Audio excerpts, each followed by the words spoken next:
il-ġimgħa tal-5 ġimgħa tar-Randan. Qari mill-Evanġelju ta' San Ġwan, kapitlu 10, versi minn 31 sa 42. F'dak iż-żmien, il-Lut reġgħu qabdu l-ġebel biex iħaġġru lil Ġesu. Imma hu qalilhom: kien hemm ħafna emejjel tajba li jiena urejtkom mingħand il-missier, għalliema emil minnhom tridu tħaġruni. Wiġbuh il-Lut: mhux għal xi emil tajjeb irridu nħaġruk, iżda minħabba d-dawwa li dajt u għax int li m'intix ħlief bniedem qiegħed tagħmel lilek innifsek Alla.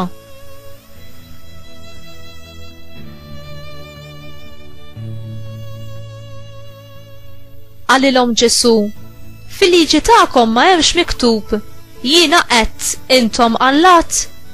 Issa jekk il-liġi issejjaħ Allat lil dawk li waslithom il-kelma ta' Alla u l-Iskrittura ma tistax titħassar, mela lili li l-missier konsagrani u batni fid-dinja kif tgħiduli qiegħed tidej għax qedtilkom li jien bin Alla?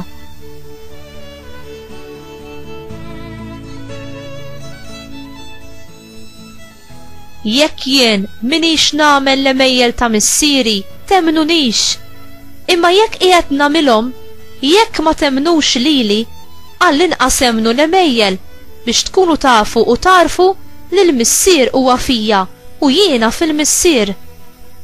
Għal darb'oħra fittxew li jaqbduh, imma hu ħarbilhom minn taħt idejhom.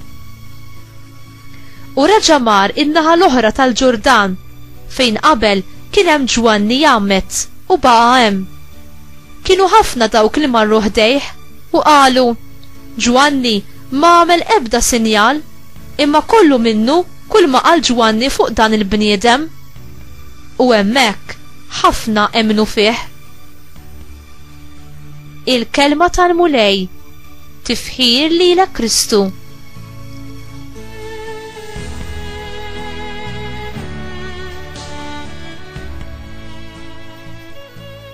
Għaliex il-mexxejja reliġjużi kienu iddiżappuntati b'Ġesu u riedu joqtluh. Huma akkużawh li hu kien qiegħed jidej għaliex stqar li hu liben ta' Alla u għamel lilu nnifsu ugwali għal Alla. Il-liġi ta' Mosè kienet tpoġġi il-penali tal-mewt għal din it-tip ta' kriminalità. Fil-ktieb tal-Levitiku kapitlu 24 vers 16 insibu: min jidaj bl-isem tal-mulej jiġi maqtul, il-kongregazzjoni trid tħaġġru. Hekk kif kienu qed jiġbru l-ġebel minn mal-art biex iħaġġru l-Ġesu, huwa wieġeb għall-attakk tagħhom bi 3 argumenti: il-ħafna tajjeb li jagħmel bħal fejqan lill-morda, għawmien mill-mewt u provvidenza ta' ikel lil-ġemgħa li kienet bil-ġuħ. Kienu juru li tassew ġejjin minn Alla.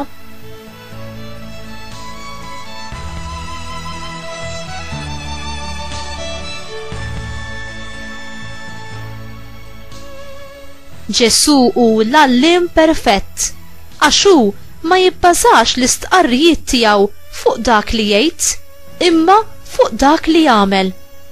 Il-kelma ta' Alla hi ħajja u qawwa għal dawk li jemnu.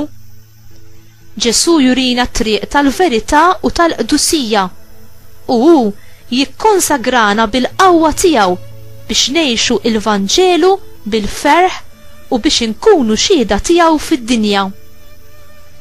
U int, ambaxxatur tal-kelma ta' Alla, jew wieħed li tismagħha u ma tagħtix każ tal-importanza tagħha.